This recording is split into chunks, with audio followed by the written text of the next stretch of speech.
the rumble. No risks out there. Keep the chances down, eh? All lines firing tonight.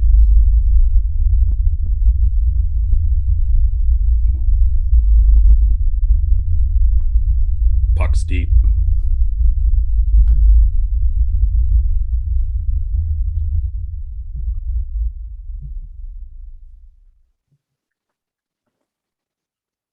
Yeah, game on. Grab the net, sticks in the middle. Time for episode 24. Straight off the pipe. As always, I am Dash, your Dash in the Park, and beside me, I've got my co-host, as always, from Cell Block 99, or on our last episode as Jason Strudwick, aptly renamed Porta Potty 99. And he is, as always, Mike Dursa. How you doing, buddy?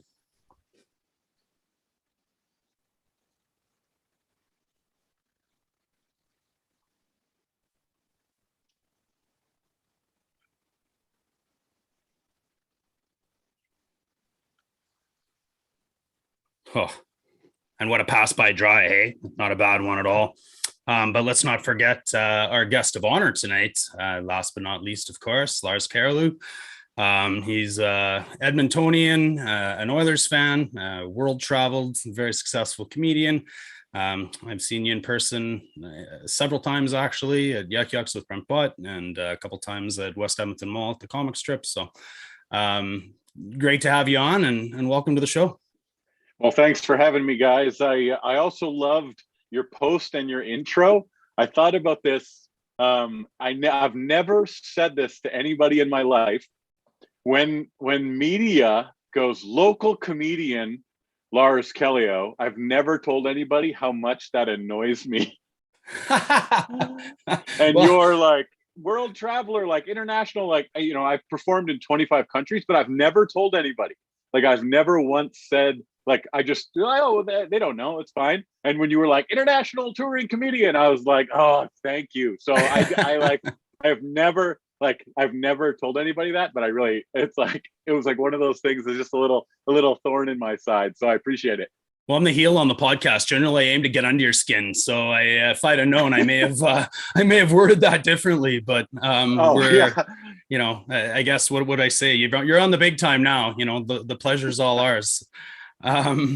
Great to have you. Yeah, Draisaitl's on pace for 181 points, and that's about how many plane trips you take in a year, from what I understand.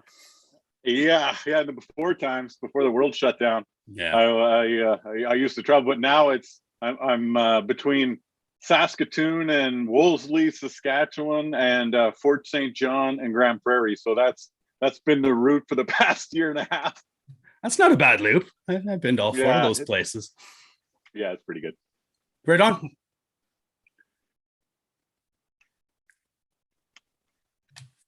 Yeah. And what I love, I've been doing it for 18 years. So I've been really lucky in my career. Mike hosted a show because I had these two comedians from California on tour, and we did a show in his living room. And I've always liked those little crowds because you have to have real comedy chops. Like, to make less than 10 people laugh in a room, your jokes have to be pretty good. So it was a really fun show. And I went through his entire fridge for 10 minutes during the show. Like, as a part of the show, it was probably the funniest. Well, great. You've got experience, because there will be less than 10 people that watch this podcast. So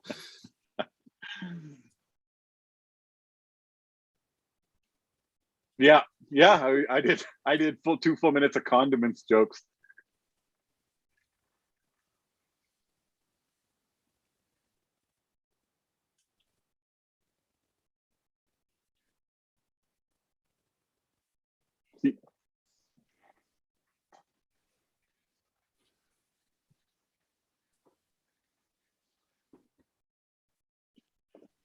Yeah.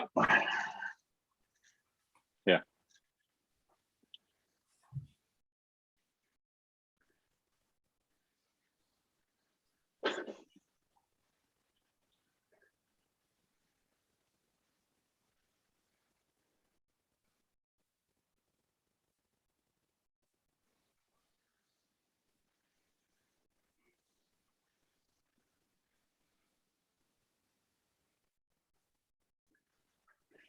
Yeah, great.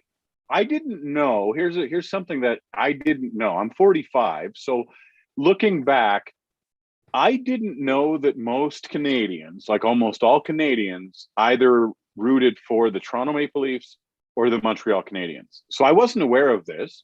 In that's why they have such a huge following when they come through other cities in Canada, is because you were either a Canadiens fan or a Maple Leafs fan. And I'm generalizing a little bit. So before the Oilers joined the NHL, I didn't know my dad was a Maple Leafs fan. I had no idea. He was just always an Oilers fan. And, I was, I guess, 8 years old when they won their first cup. And my dad took us to the Stanley Cup Parade. Went to the parade, was always a fan, went and watched them play all the time at when they were practicing at West Edmonton Mall, got everybody's autograph with the exception of Paul Coffey and Wayne Gretzky. I have every other autograph from all the Oilers in the 80s. My favorite, I think I always wanted to be a little bit of a nonconformist. So Gretzky was my favorite. Messier was my favorite, but I wouldn't say that. So I would say Yari Curry. When we were finally able, my family traveled around a lot. And when I was finally able to play organized hockey, the only jersey left in the box was number 19. So I tell people that I picked 19 because I was an Yzerman fan. But when I was 13, 14 years old, my first hockey number was 19 because that was the last jersey left in the box. So I became an Yzerman fan as like an excuse as to why I wore 19. So everybody's like, why do you wear 19? I'm like, oh, I was a huge Yzerman fan. But the true story is there was the last jersey left. I was the last one in the room and they were like, here you go, you're number 19. And I was like, oh, good, because I'm an Yzerman fan. But Gretzky was my favorite, but I wouldn't say that when I was 10, 11, because everybody loved Gretzky. So I told everybody Yari Curry. But all of those guys, if I'm the 24th podcast, it's funny how your brain goes, Kevin McClellan, like it automatically goes to who the players were when you were growing up. And I was down at Soho having some of their pizza on Jasper Ave watching an Oilers game. And Captain Ron was doing trivia. And all of his trivia was like circa 85 to 94. Like all of the Oilers trivia he had. So I got every question right and I won all the prizes. But he's like, he goes, you're just a wizard. I'm like, I watched all of that and read. I remember opening up the sports section every single day. I would pore over the stats. I would write, I would have like charts and graphs of who, scoring. And I remember, the Canada Cup in 87 being like, oh man, I was always an Oilers fan because my dad was an Oilers fan. I didn't ever know there was a universe pre-Oilers.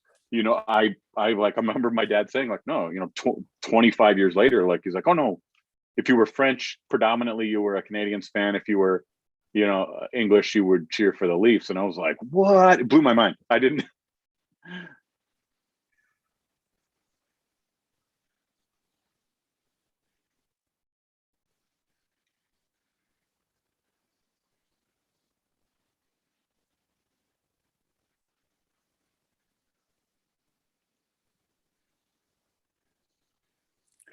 Well, and I don't like fans. I love that our team was garbage. Now I'm glad we're good again. And the idea of winning a cup as an adult is just the greatest idea in the world.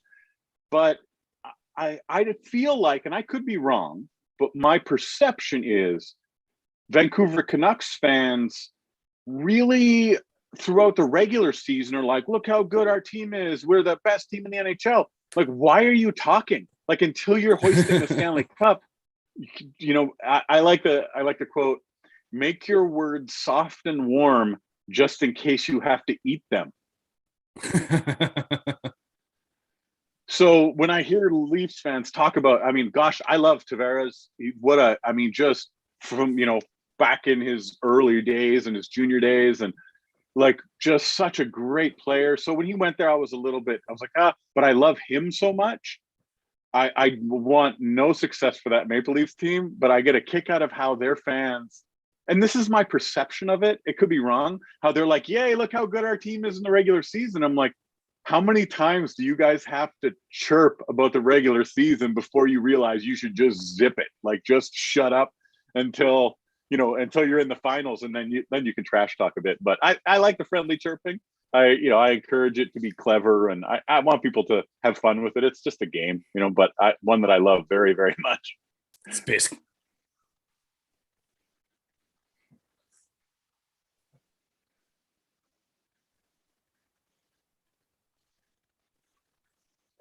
Yeah.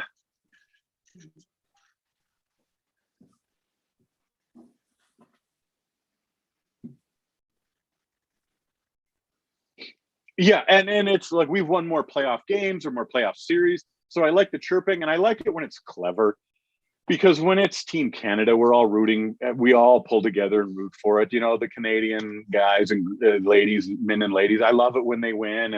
And I had a poll that I did not expect to go the way it did. And I'll ask you both. You have a choice, okay? You can have an Olympic gold or a Stanley Cup. Which do you choose? Like a cup for the Oilers or Olympic gold for Canada? Easy for me. I take the cup because I feel like we've got a 33 to 25% chance of winning a gold medal every time we're there. But a Stanley Cup is something that clearly we only do every 30 years or so. And yeah.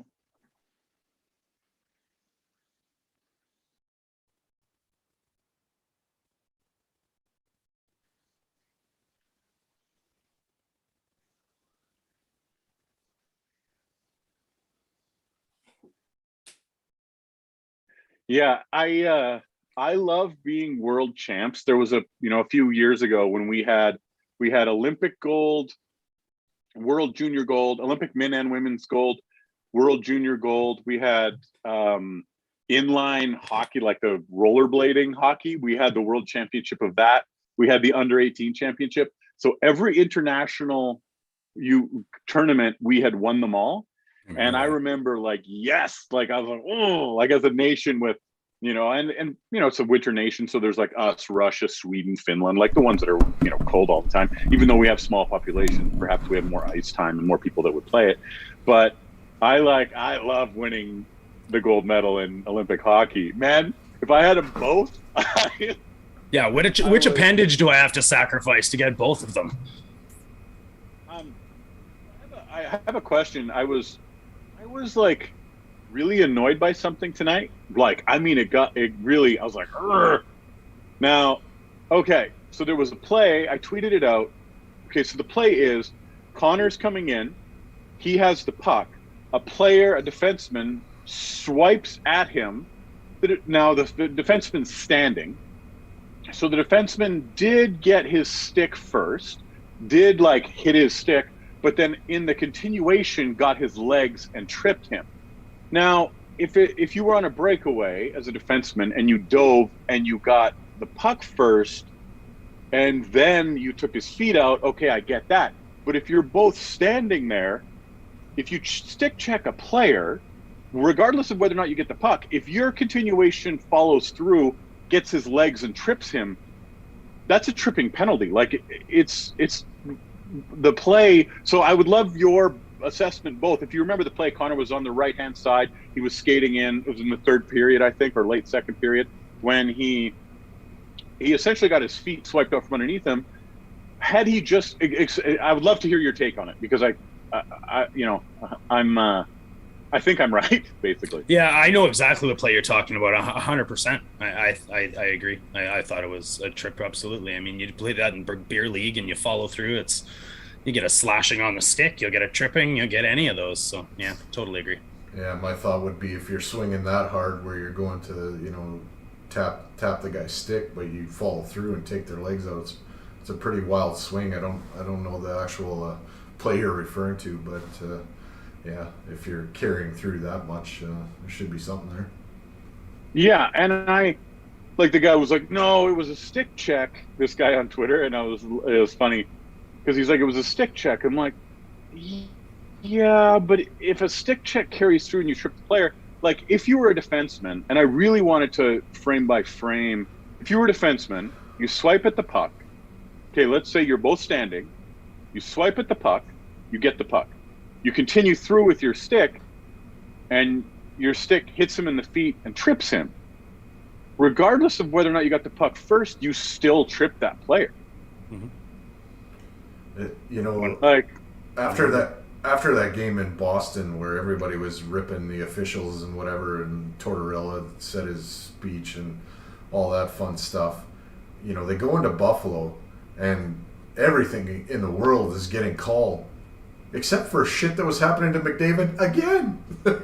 Yeah. And tonight again, I mean, the guy, how the fuck, honestly, okay, I'm doing it right now. This is kind of my oil blowout segment right here, but how the fuck is he, like, down there with Radko Gudas for penalties drawn?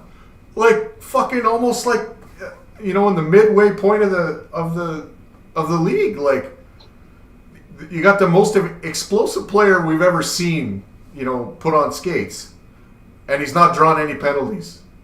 Nobody needs to nullify that speed. Give me a fucking break. Yeah, and it's like, it is. I never want to be a homer. I really want to be unbiased as possible. Right. And I really fight, but it's like, to Connor McDavid, they're like, well, if we'd have to call it up. Then look, just call the obvious ones. I'm not even asking. So I'll show you guys this. I don't know how it'll show up on here, but so I'll see if I can frame by frame it to show you the play I mean. And I really wanted both of your expert opinion because I've been a hockey fan my whole life, played hockey. No, not at a high level. I was never played junior or anything. But so the play here, I'll frame by frame it. Okay, so I hope it shows up on there. I'm like, it's on my Twitter. Okay, so let's see if it'll show. Oh, there we go. Okay, so Connor's coming in, and the defenseman does get the puck there first. Okay, so he gets the puck right there, and then he follows through, and I can move that. Oh, they're right there. Okay, so he follows through. And then as he follows through, so I'll just frame it up a little bit. So now the defenseman is swiping the puck, okay? So the defenseman is swiping the puck, so the puck is being swiped away. But then in the follow through, he's taken Connor's legs out from underneath him. So if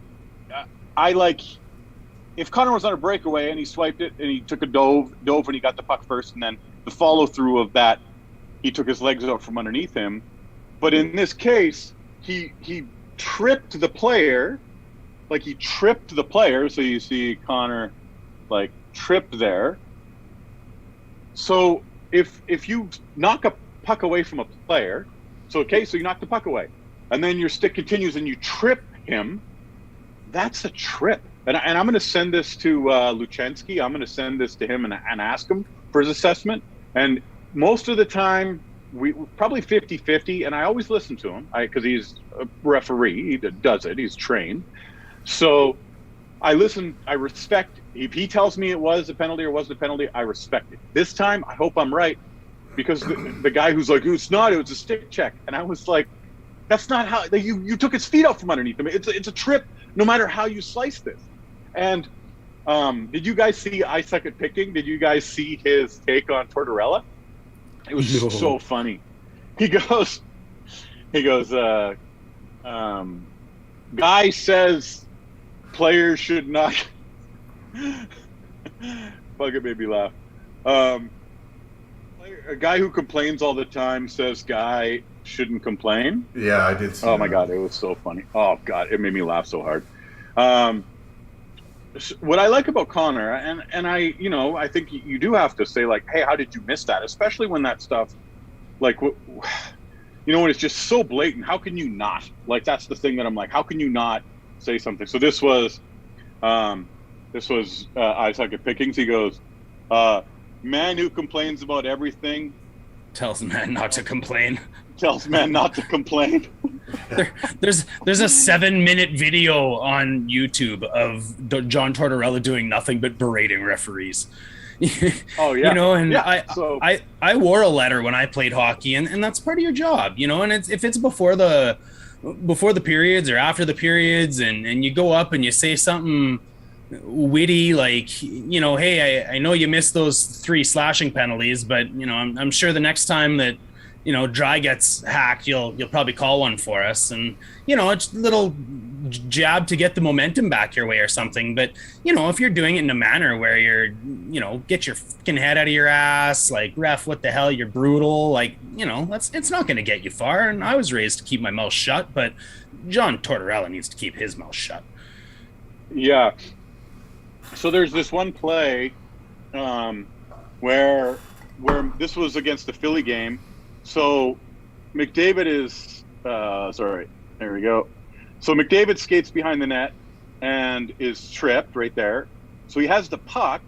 Clearly his legs are taken out from underneath him by that player. Jumps up, continues on with the play. Doesn't complain, doesn't. Philadelphia goes down to the other end, scores, beats us by a goal. It was like the refs decided the game there. Now, I like it when somebody goes, nah, they didn't. It wasn't just the refs. Like, we should have outscored them by more. We should have played tighter defensively. Our goaltender shouldn't have given up a soft one. So all of those things, I like it when people just take total responsibility. It was our fault. It was my fault. I did it. So we should have, that one play shouldn't have made that big of a difference if we were on our game. Right. But for Tortorella to say, he has to stop complaining, he didn't embellish that play. He had the puck. He had his feet taken up from underneath him, jumps right back up as if nothing happened and continued on with the play. So I don't like, and again, I sincerely, in my heart of hearts, I want to be impartial. I love the game. It's a beautiful game. And I want the refs to just call it the same both ways. I was listening to it on the radio the last game against Buffalo, so I was driving to Soho. I was going to watch the game there, and there was a super soft penalty. So I heard it on the radio. So Stauffer is talking, and he goes, if they called that super soft penalty, I think it was against Puljujarvi, I could be wrong, whoever the first penalty against Buffalo was, he goes, if that's how the ref is going to call it, awesome if he calls it the same the whole time. So we as Oilers fans are like, oh, they're going to, like, if they're going to call those easy little, they taps them on the hands, he gives them a little tug. I'm like, if they call that, we're like, oh man, we're in good shape tonight, because if they're just going to call it the same both ways, this is awesome. And then they hack him, slash him, take his feet out from underneath him, knock him down, elbow him, and there's never any penalty. What is he? Connor McDavid, as far as drawing penalties, is like 256th in the league, whatever the number is. Next to Ratko fucking Gudis. Like, come on. Yeah. But shut up. Yeah. Just be quiet. Fuck that. Like that. I don't have a problem really with what Tortorella did, except for the shut up part. The other part of what he was trying to say, in the playoffs, you got to just adjust your game. Because he's right on that fact, because I don't see the league changing anything. Every time the playoffs start, the whistles go away. We all know that. It always happens. It doesn't change. Yeah. So I agree with that part. Adjust your game and work within the system and whatever. But right now, fuck that. If you're getting hacked and whacked and whatever, be diplomatic about it, but challenge those referees. Don't just let it go. Or you think it's going to get better by not doing anything at all? No. And he deserves and he deserves the calls. I mean, he's one of the hardest working players in the NHL and doesn't, reap any benefits from it. Why? Lars just proved it. He did everything he could there to not be tripped. Yeah. Why? Because he's so much more talented than everybody else. So you got to do everybody else a favor and not give him a call? Like, what the fuck is that? Bullshit. Keep hockey fair. You got to keep hockey fair. I was thinking this the other day. Connor would be better off if he existed in the 80s. Because at least then, somebody could come and pummel the other guy. Now they'll just take an extra 2 minutes. Yeah, I agree. And so Norm Shaw, good friend of mine and Firepit Comedy Tour co-founder, co-creator. Norm Shaw was a ref in the WHL for many years. Oh, cool. He's now the referee-in-chief for Hockey Super League. This is one of the most fun things in the world. I think I might be able to get him on your podcast. So Norm's pretty good friends with him. So the person that he works with writing the rule book for Hockey Super League is Mike Civic. So Mike Civic, like going to be Hall of Fame linesman, and he had, I mean, so I've had chatted with, because Norm talks a month. I mean, they're like, we work together. Man, talking to Civic is so fun. Like a guy who refed or linesman. He was a linesman in over 1,800 NHL games and the Olympics. stories. And yeah, it's so fun to talk to him. I love, and he's such a nice guy. But whenever I was a kid in the 80s and Civic was on the lines, I would always go, damn it, because he was so good at breaking up fights. He would, if you saw Civic, you knew he could just grab those guys and just separate them and the fight would be over. So whenever Civic was there, I would go, damn it. So to get to talk to the guy who was my least favorite linesman, because of that reason, he's a heck of a linesman. Yeah. But anyway, I was talking to Norm, and Norm was saying that, and this is a theory, that a lot of the referees were ex-junior players who were fast-tracked into the NHL. Now, you need a lot of refs now, 32 teams and the amount of games and a lot of the, in order to have the quality of refereeing that they had in the past, it's not the same training that they would have had. You wouldn't have waited your turn for years and years and years in junior in order to get to the NHL. And I think there has been a major drop-off in the quality of refereeing. And it's fun to talk to Norm, because he's like, Norm refs, people of the like Alberta junior hockey age range, I think is the top of where he would ref. And he goes, the game is so fast that unless you're absolutely certain about a call, you don't want to guess. You want to be really certain, and you have to make sure your positioning's great. So I want to give the refs the benefit of the doubt. When it comes to, like today, one of the tweets was, I liked the calls in the first period because even though Nugent Hopkins turned and the stick was between the other guy's skates and he tripped on it and fell, that's a penalty. Because even if the other player trips over your stick was in his skates, that's a penalty. Then there was another one where a player had swiped his stick around and took the guy's feet up from underneath them, and it was incredibly unintentional, but his stick tripped another player. That was a penalty. So I tweeted out, I'm just glad they're calling these because both of those were penalties. And the reason that I kind of did that was because that play where I had just shown from the Philly game, I'm like, it was a trip.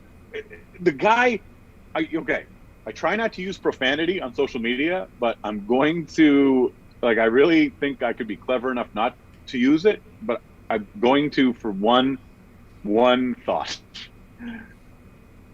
When in the Philadelphia game, when Connor skated behind the net, he had the puck. There's a ref behind the net. There's another one on the, the ref who's, out past the blue line. He gets tripped. It's an obvious trip. He has the puck. What the fuck were those refs looking at? The guy had the puck. Where would you have been looking that you wouldn't see the most talented player in the league get tripped? Where the fuck were you looking? Well, I don't know how you could miss that. It's impossible. So I just want them to call the obvious ones. Just the obvious ones. You don't even, if there's a questionable one, if there's a borderline one, don't call them. But if a guy has the puck and somebody knocks his feet up from underneath them, call the fucking penalty. Anyway. Yeah, and it's open season here. You can cuss, swear, whatever. It don't matter. We're all good with that. But, in Buffalo, kind of everybody shows the clip of him getting tripped behind the net. But there was another play where he almost had a clear-cut breakaway, and he got taken out. And it's like, okay, I can handle the one behind the net because it's not really a dangerous place. But when he's cutting in the middle of the ice and you take him down, you need a fucking call there. And I'm like, it's fucking obvious. It's like penalty shot because he's gone, and no call there. And it baffles me. Some of them are so blatant. It's like, did he sleep with your mom? Are we there?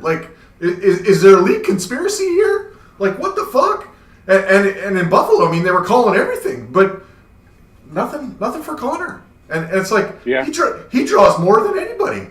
I mean, Leon gets hung on a little bit and stuff like that, and he gets his share of whacks, but he doesn't get. He's so strong. It's pretty hard to take his feet out. But Connor, I mean, all the time, they're chopping at his feet. They're not chopping at his hands. they're chopping at his feet. Yeah.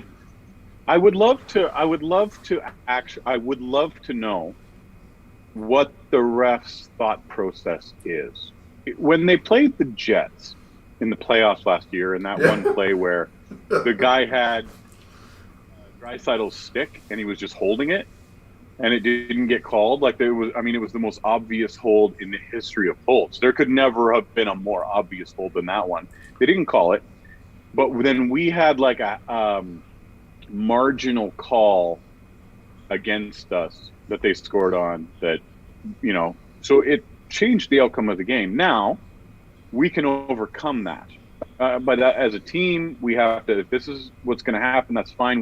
I don't want people, and we've talked mostly about refs here, but I want people to say that we conducted ourselves with class and respect.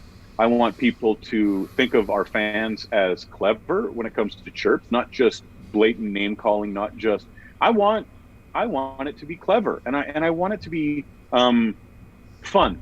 I really want it to be fun for I mean that. And I like the idea of there was some fun chirps going back and forth with one of the Calgary, one of the Sea of Red guy or whatever, and it was funny, and it's a game, and I love the team so much. This is my favorite team in all of sports, and but I want it to be fun no matter what. It's not life and death. It's fun.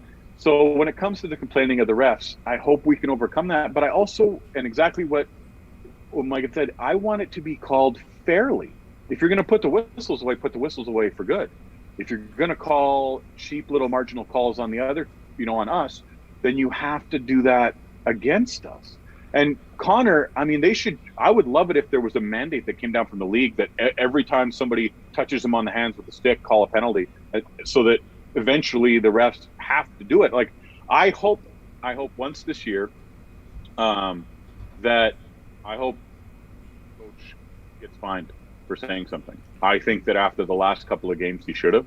I think he should have come out and said, yeah, this is garbage. They can't do this. Because he has to kick off about it once. He has to kick off. And maybe it makes it worse for us, but I don't know if it could. How could it be worse? Yeah. So anyway, he did pipe up after Boston, but he did it kind of in a Craig McTavish kind of witty way. Like, kind of the sarcastic kind of, little jab, but it wasn't like a direct, Mike Tyson uppercut. And I think, if it keeps going, then that's kind of what needs to happen.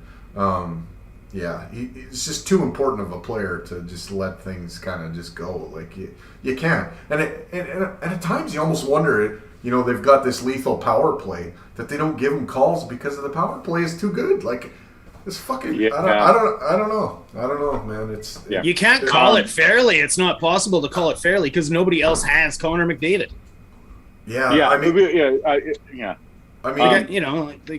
Who else carries the puck like that? Who else draws that kind of attention? He's got a 63% Corsi and a 70% goals for percentage. The guy's the puck all game. It does kind of get back into the whole game management thing, right? Like they can't give us more power plays than another team by what it should be, an exorbitant amount, because they got to manage the game and keep it close. Like, I don't know. Yeah. That's why they can't call it fair. That's what I mean. If they win, we get 8 power plays every game. Right. Yeah. I have some questions for you guys. This is awesome. I'm really glad you asked me to be on the podcast because I had some stuff I wanted to hear your take on. So for people at home, I set up some lights. This is unrelated, so that I would be a little better lit. So I have some actual lights here that I put on, but it's as clever as it was to try and set up better lighting for me. It's making me sweat like crazy. Probably been touching my face. I'm like all drenched because I'm in a sauna right now. I've been a Yankees fan for like 20 plus years, and there's a history of that. But the Yankees have a history of getting pitchers who were amazing, a Randy Johnson, a Roger Clemens, like later in their career when they're they're well past their prime. What are your feelings on us getting Fleury? He's one of my favorite players in the history of non-Oilers. Fleury is the greatest. I mean, I love him. What are your guys' thoughts on getting him? Durs? Yeah. Oh, yeah, I'm here. Sorry. You switch sides. You switch sides. So name Oh, no. bars, name bars kind of got messed up, but I can change that in a second. I'm gonna get some followers now. Yeah. So Marc-Andre Fleury is a future Hall of Famer. Had a rough start in Chicago, but I don't know if that's all on Fleury. He's coming off a Vezina campaign in Vegas last year. So I don't think his game has dropped off as much as his numbers are kind of showing. Yeah, if you could do something there to pull that off and make it all work, I would be all for it. I think if you could get Fleury and him playing with Connor McDavid and Leon Draisaitl and the cast of characters we have now without having to lose too much of anything else, I think you got the makings of a Stanley Cup team. Big fan of the Flower for sure. I mean, we get a goalie like that. That's the caliber you need. There's no doubt. John Gibson, great, but we're never getting a goalie out of our own division. So I would love to see something like that. He's certainly not, CC Sabathia, fat old Yankees pitcher, that's for sure. CC wasn't that bad in a Yankees uniform. Maybe more David Wells than CC Sabathia. Yeah, there you go. Yeah, you're great. Both. We had solid fat references. Yeah. Yeah. I really, that's a great point. I hadn't thought the fact that as far as the previous year, how he had performed the previous year, I hadn't thought about that. And when you see a goaltender who has a solid defense core in front of them, and it's obvious, but at the same time, I don't know if I ever thought about it. Like their save percentage, it's just shots from the outside all the time. So it's to see how much he suffered in Chicago when it's just, he's just getting lit up. It's terrible to watch. So I was like, obviously there were some rumblings like, his Oilers are talking about it. And I don't know if we have a way to make it work, but I'm like, gosh, I like him. And I haven't asked anybody. So I was glad I was on to be able to be like, what do you guys think of this? I certainly feel like Chicago owes us one after we took Keith off their hands for that amount of money. So, oh my goodness gracious, yeah. I hope he mentors everybody, because I really want to see them all. Nurse has been fantastic. That Barry re-signed with us was a real surprise. A lot of that stuff. And this is a little bit of a. So my family, my dad was half French. The last name is Callieou or Callieou, so half French and half Iroquois. So the Callieou name is part of the Iroquois who came out of Quebec that guided the Hudson's Bay Company west. So as somebody with a little bit of Indigenous, I think I always had a special place in my heart for Ethan Bear. I really, really loved that we had this.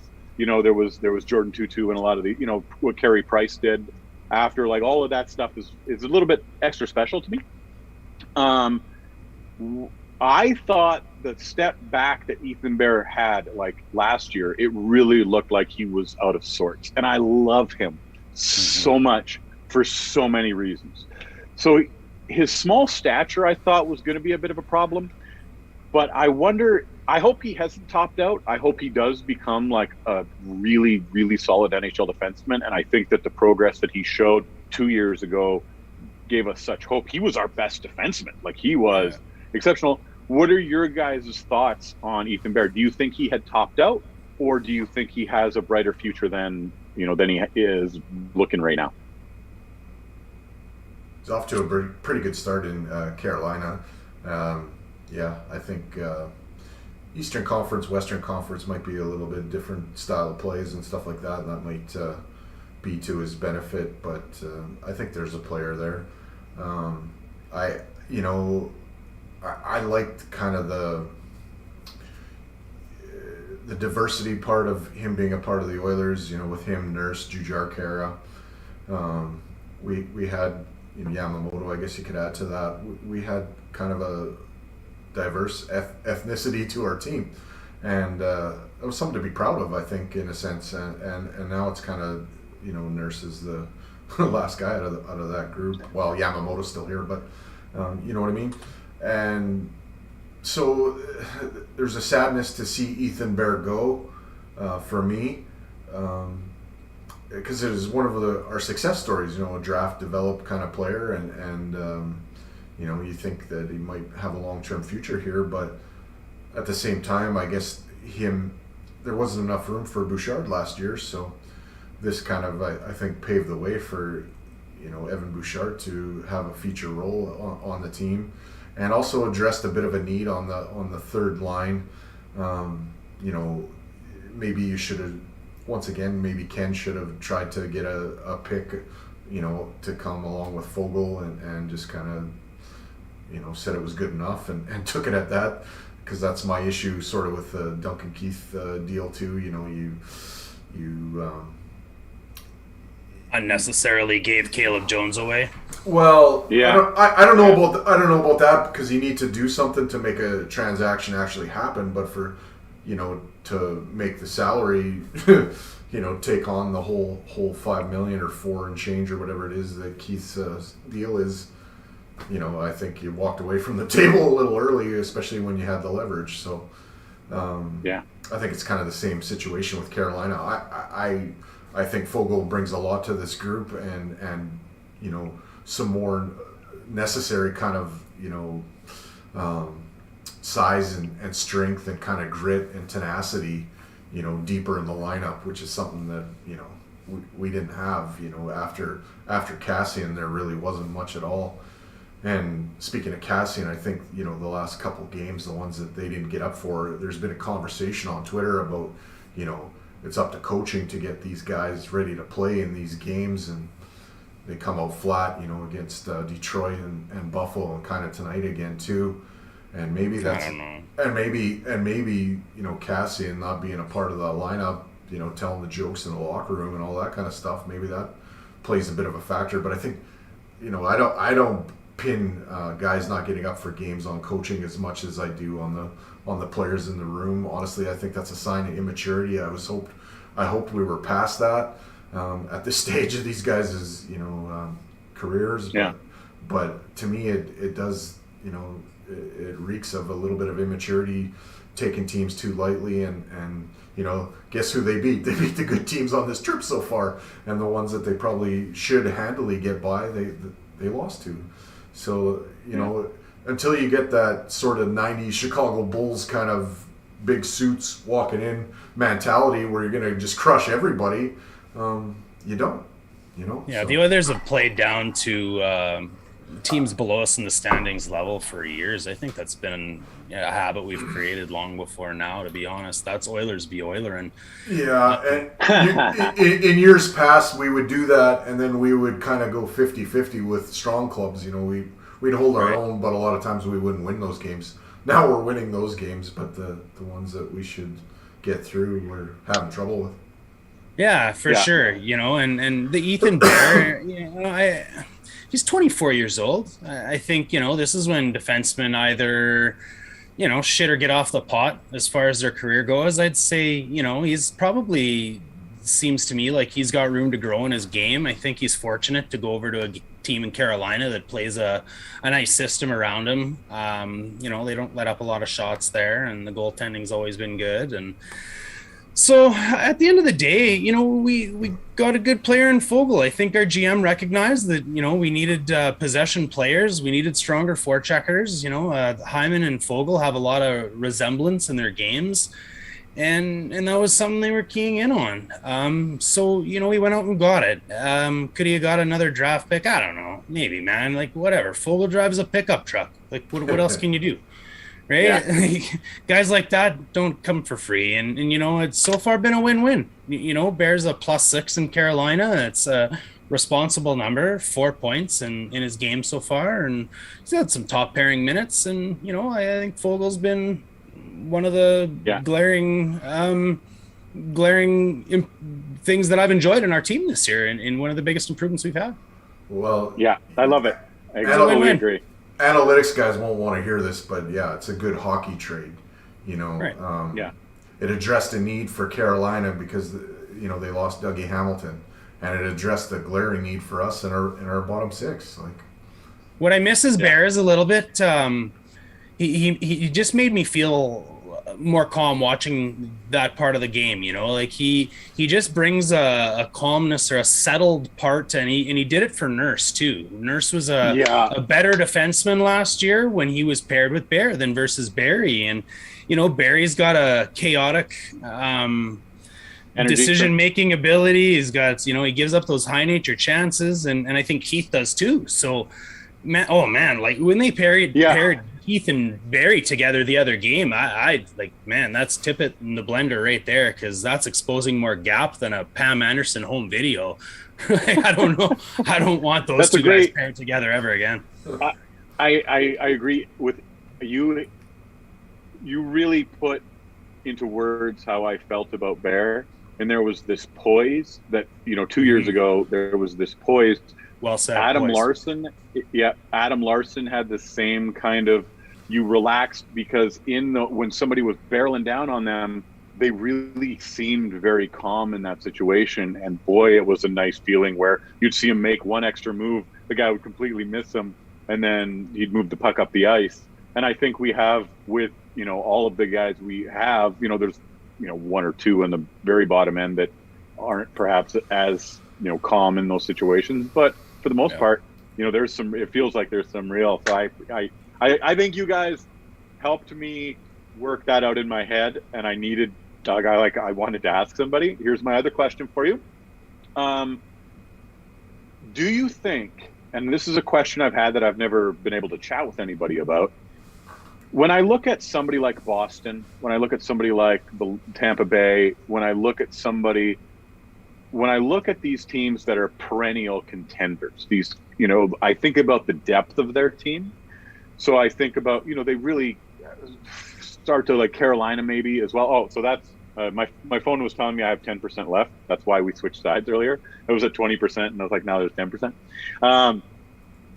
Do you think we have the depth in both defensemen and forwards? We won't talk about goaltending just yet. Let's pretend we have Fleury or whoever, somebody who's like even just middle of the pack, like somebody who just is middle of the pack for NHL, like steals one game a year, like just middle of the pack.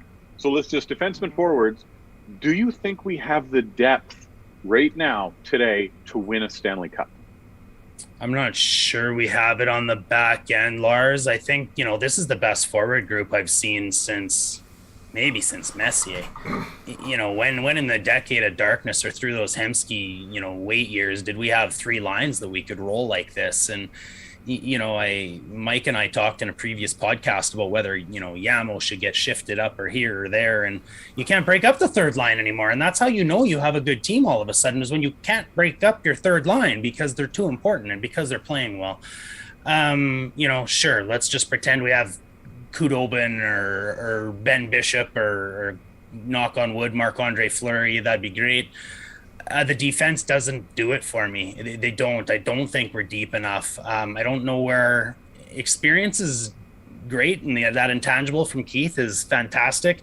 We've seen improvements from Bouchard. We've seen improvements from Nurse again this year. I think he's playing better, to be honest. So, can Keith be maybe? I don't know. I'm not on the bench. I'm not in the dressing room. I'm not in practice, but I do worry about their size. I worry about, a Nurse injury makes our defense just a huge step back from there. When Cuckoo isn't on that third pair, Barry and Cowboy are a small pairing for me. So, there's some stuff that is gonna get exposed in the playoffs. I think, like we said, we got Fogle.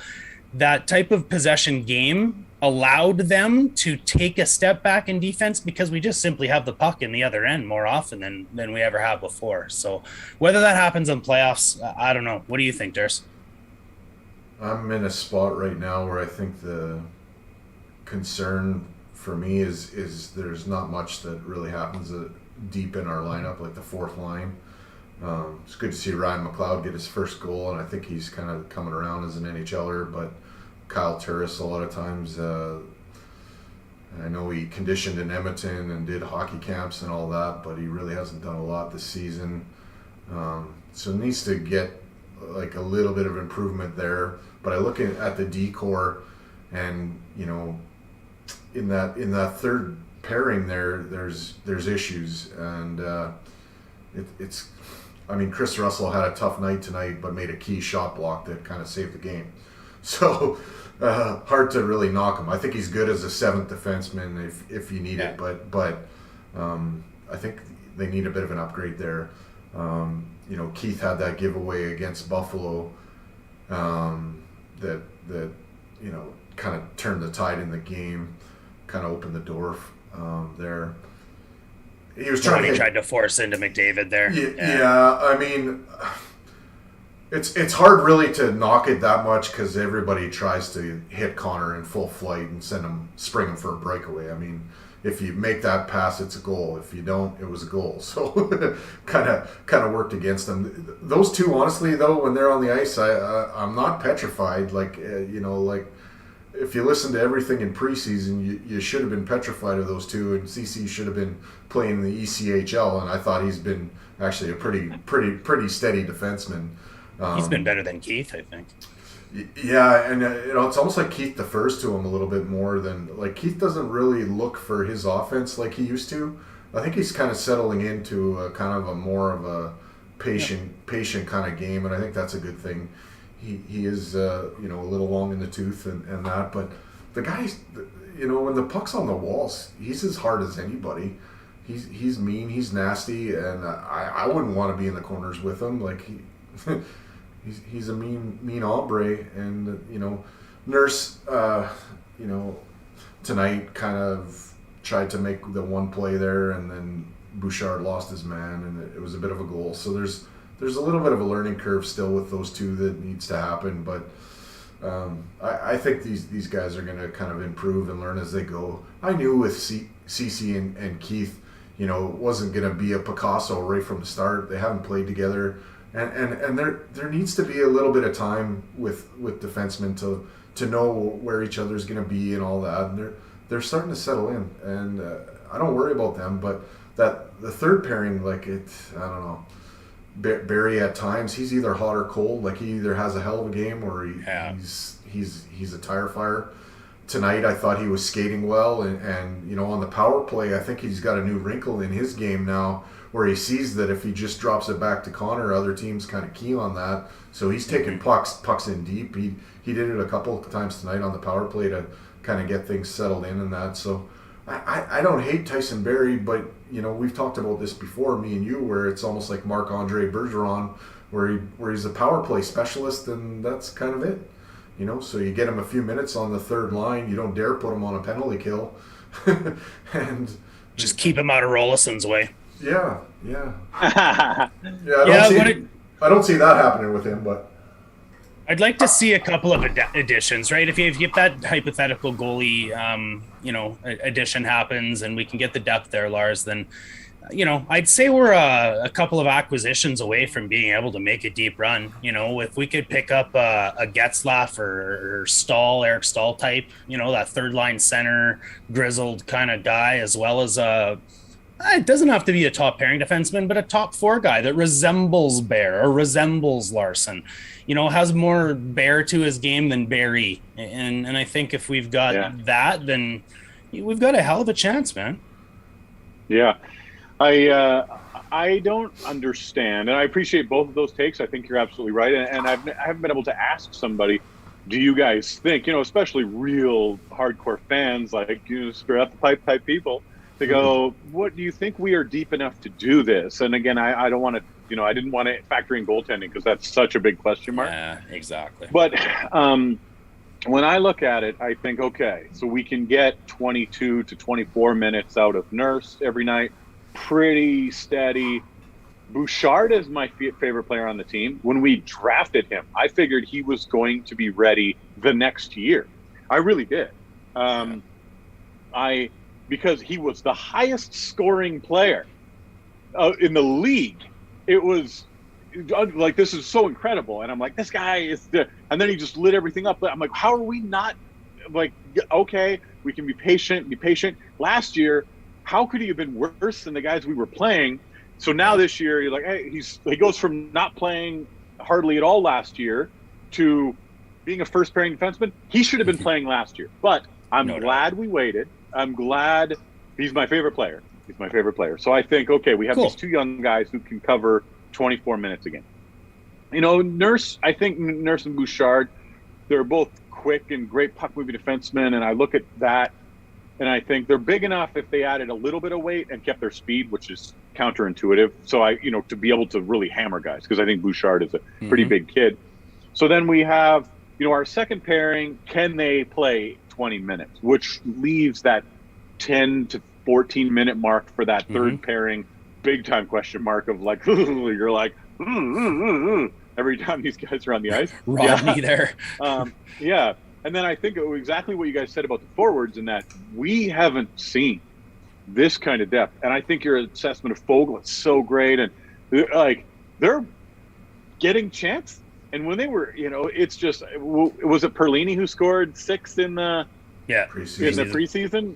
I was so hopeful that he would continue on, like that he would, and I know it's preseason, but I was hoping that he would continue and like start putting the biscuit in the basket, because he was a highly talented, I think he was a first round draft pick.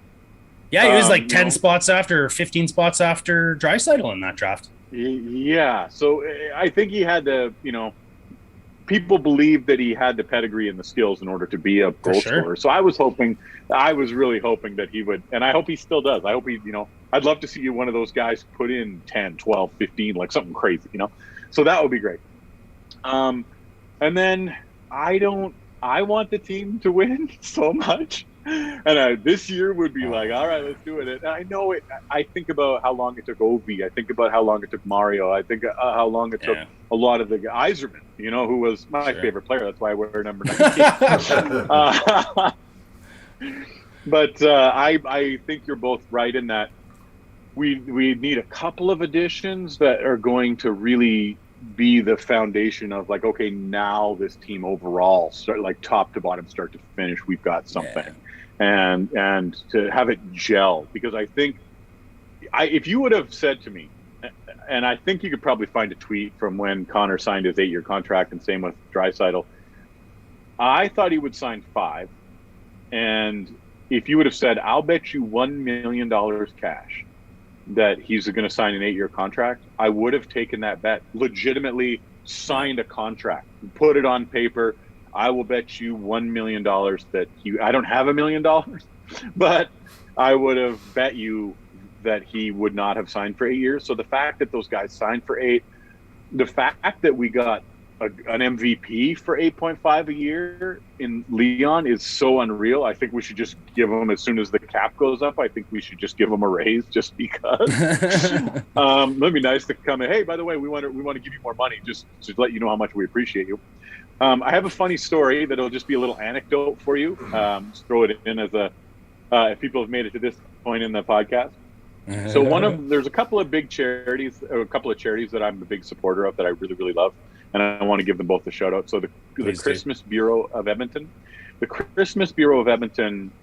puts food on the table for so many families. And I just, anytime I can do anything to help them out, I just absolutely do. And the same with 630 Ched Santa's Anonymous. So the idea of having food for families, for kids, toys for kids. So last year, the Christmas Bureau does a gingerbread house making contest every year. So because of, a pandemic, they only had 2 teams, and we were very physically distanced and tested. And so it was myself and Kim from Yeg Tweet Up. So go follow Yeg Tweet Up. Tell her how much I adore her. She's on a cruise right now. She's so lovely. So Kim and I were decorating a gingerbread house, and they gave us a budget to go get our own supplies. So we, decided what we were going to do, and we built a pretty good gingerbread house. We were up against Oilers' girlfriends. So it was Connor McDavid's girlfriend, Leon Draisaitl, maybe Nurse's girlfriend, and then there was one. So there was 4 of the Oilers' girlfriends or wives. So they come in. We had hello and took some pictures with them, and they were really lovely.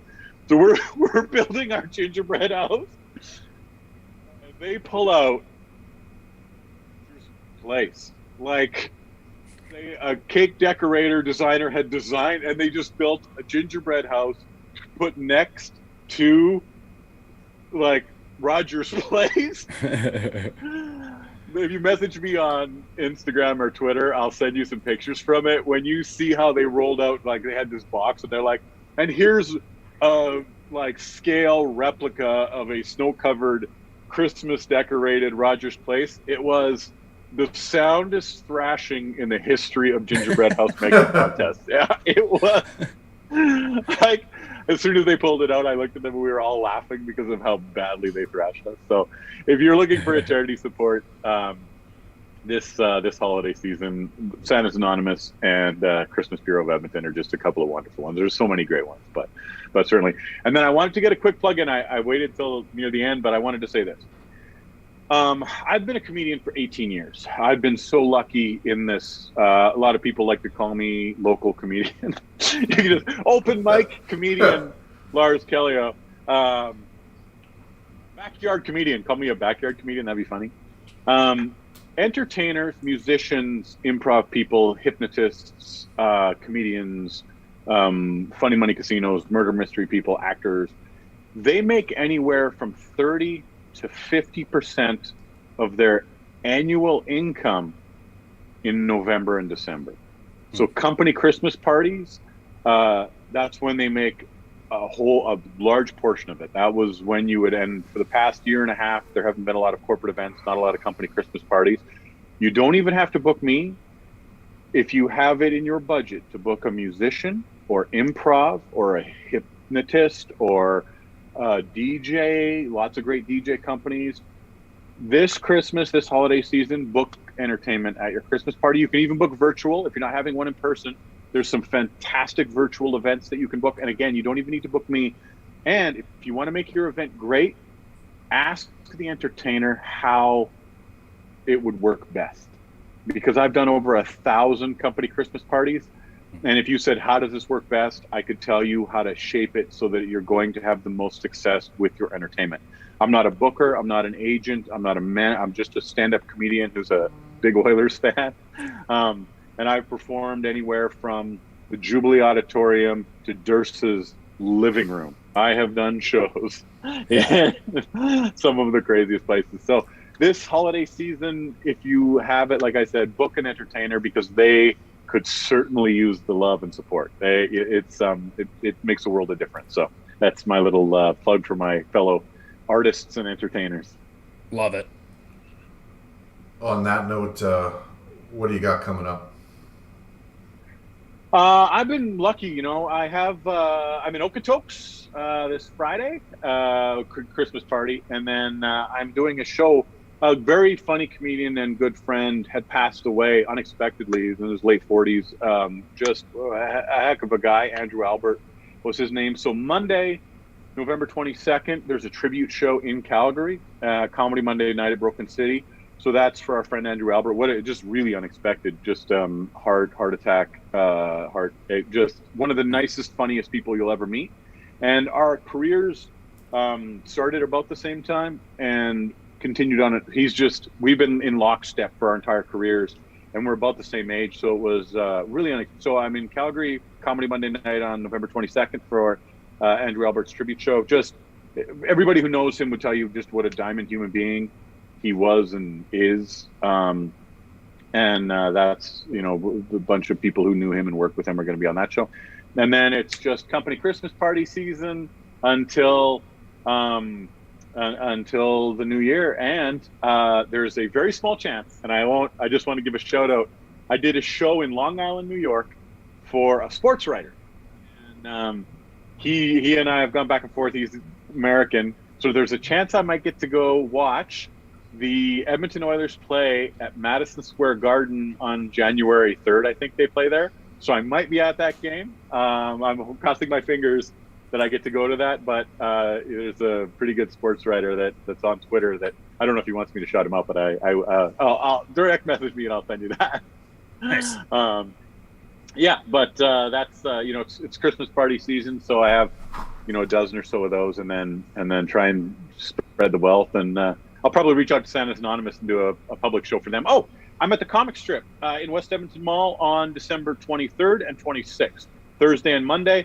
I can take care of some tickets for you to that if you like. It's my home club. It's one of my favorite places on the planet. So if you want to come by the comic strip, and I want to say there was such a fun thing last year. So July, August of 2020. So, a year and a half ago, he happened to be in the Edmonton area and had come to one of the Firepit comedy shows we had done. And then he's like, what are you doing for the rest of the afternoon? And came to a bunch more because you did multiple in a day. So I want to thank him. He's just been such an incredible supporter of me and my career. And I just think the world of him. And I really do. He's just one of the best human beings I've ever met. And I'm, grateful. And I do apologize for some of the material his youngest kid heard at that show. Oh, no apologies. We have Netflix. He's heard it all, but just made him blush. It was good for him. I want to thank you for coming on, Lars, and gracing us with your presence, and we'll have you again sometime. I guess the last thing I'll get from both of you is, so next week we've got back-to-back sort of Tuesday, Thursday home-at-home series with the Jets, revisiting sort of a little playoff animosity, hopefully, and then a game next Saturday against the Blackhawks. What do you think we're going to look like come next Sunday? Well, so Rumors Comedy Club in Winnipeg has been around for more than 30 years. I think they're coming up on 35 years. Just a fantastic club. The manager, Tyler, took me to a Jets game. He's taken me to 2 Jets games. He has season tickets.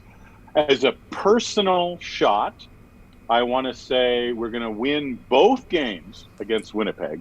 Handily. We're going to beat the Jets so bad that they're going to wish they were still in the WHA, and they're going to wish that they were just not even in the NHL anymore. We're going to make them look so pedestrian, and it's going to be payback for the playoffs. So, I really, the Jets have been a good team, but I think finally they're going to get exposed for the fact that they're really just kind of a glorified junior team. They're really, the Manitoba Moose and the Jets have the same lineup, I think, practically. Their barn's a lot of fun to play in. I am worried about travel, though. I am certainly worried about travel. Not being able to fly into Winnipeg, it always affects our guys. A lack of airport is tough. I know. So I would love it if Winnipeg got an airport and less mosquitoes. So we're gonna end them. And then Chicago's having such a tough season that I really hope we don't. I hope we raise our game on that one. I'd love to see a 7-2 game in Chicago, but I think we're gonna win all 3. I actually do. Nice. Well, if history tells me anything, it is these 2 things. We will play good against the good teams and shitty against the shitty teams. So we'll probably beat the Jets in 2, and I'll go with Lars there. And then we'll probably come out flat against the Chicago Blackhawks, fall behind, and play for behind all game and maybe lose that one. So I'll maybe go with 2-1. And the other thing I know for sure is when you've traveled with the likes of Joan Rivers and Foxworthy and Bob Saget, you've hit the big time when you're at Mike Durst's couch in his living room. That's what I knew. I made it. The pleasure's all yours. Yeah, it was. He has a lot of condiments. He should make you show you all of his condiments. Thanks so much. Condiments. So the only thing I'll add to this little debacle of an ending here is, when you go to Winnipeg, you got to stop by a sporting goods store before you play the Jets. And that's to grab a bat for the mosquitoes in Manitoba. Thanks again for joining us, Lars. And I'll bid everybody adieu. As I always say, keep your sticks on the ice, keep reaching for the stars. Go Oilers, go, and we'll see you next Sunday. Thanks a lot for tuning in.